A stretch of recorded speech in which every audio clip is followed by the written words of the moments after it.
Доброго дня, друзі! Good afternoon, friends. This is a traditional briefing to expose the fakes of the Russian propaganda. We start with a topic that does not give rest to the aggressor, and for the second month it has filled the information space.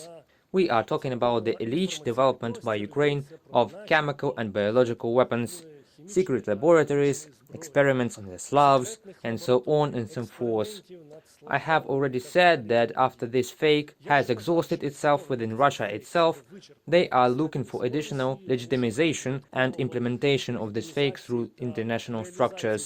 For example, there were appeals from the State Duma to the UN. Some current or former members made these statements.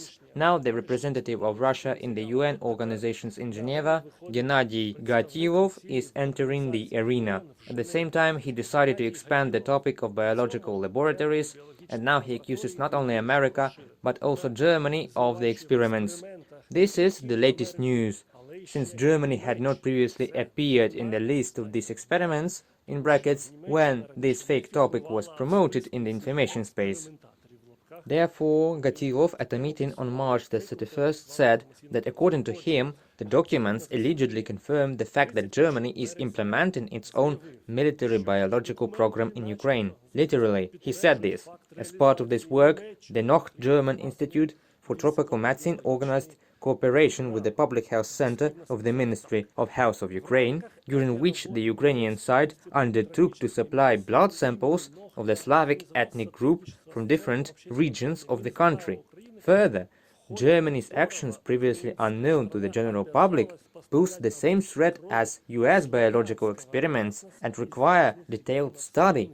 We don't get tired of denying, of course, there were no secret chemical biological laboratories for the development of biological weapons in Ukraine. This was refuted not only by Ukrainian and international scientists, but even by the Russians, who were not afraid to tell the truth in the conditions of the current ruling regime. The fact that Germany was involved in these information attacks, of course, can only be seen as some kind of revenge for the fact that Germany has taken a principled position in relation to Russian aggression against Ukraine. In this sense, Germany also supplies Ukraine with weapons and has taken part in imposing the necessary sanctions. Accordingly, Russia has made accusations that haven't been heard before. I will repeat what I said earlier. The use of the chemical weapons argument can be a part of Russia's justification for accusing it of an aggressive war against Ukraine, as well as possible preparations for Russia's of chemical weapons against Ukraine. Our American partners stated that this is a lie. Ukraine has never done and will never do any experiments with chemical and biological weapons. Thus, we expose the fake of the Russian propaganda once again. By the way, in their fakes, they continue to try to interest the American establishment in this topic. In particular, the Russian Ministry of Defense is trying to interest the American opposition, making claims that they have correspondence with the US President Joe Biden's son. This correspondence seems to confirm his role in creating conditions for the operation of these chemical laboratories in Ukraine. Let me remind you once again, they are confused. They have Biden's son, next is George Soros, the Pentagon, the State Department.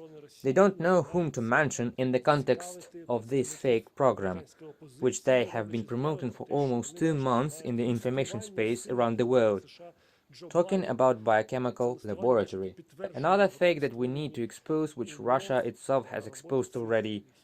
These are their previous statements about the alleged total destruction of the Ukrainian Air Force. Leaving aside the discussion of who struck these warehouses in Belgorod, we have contradictions between the statements regarding to the Ukrainian Air Force. What they said literally on March the 5th this year, the well-known spokesman of the Russian propaganda, military man Konashenkov, said, "Practically all combat-ready aviation of the Kiev regime is destroyed," he declared. Similarly, they contradict themselves about the destruction of all the Ukrainian Bayraktars. This is another military report of the Ministry of Defense. They stated that they shot down one more Ukrainian unmanned aerial vehicle. And on March the 25th, they said that they had destroyed 35 of the 36 Bayraktars. Accordingly, if they report the destruction of one Ukrainian Bayraktar every day, they would have already surpassed the number of those Bayraktars which they have previously announced as destroyed by the Russian Air Force.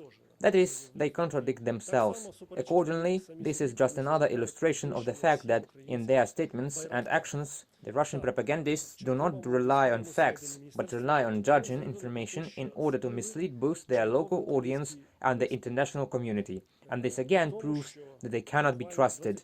Whether this information comes from particular propagandists like Solovyov or Simonyan, or if it comes from the state agencies such as RIA Novosti or Russia Today, or directly from the Russian Ministry of Defense or Ministry of Foreign Affairs. They all repeat the same fake narratives.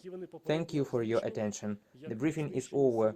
Keep your critical thinking, trust the Ukrainian military leadership, the Ukrainian armed forces and the Ukrainian political authorities, and all will be good. Glory to Ukraine.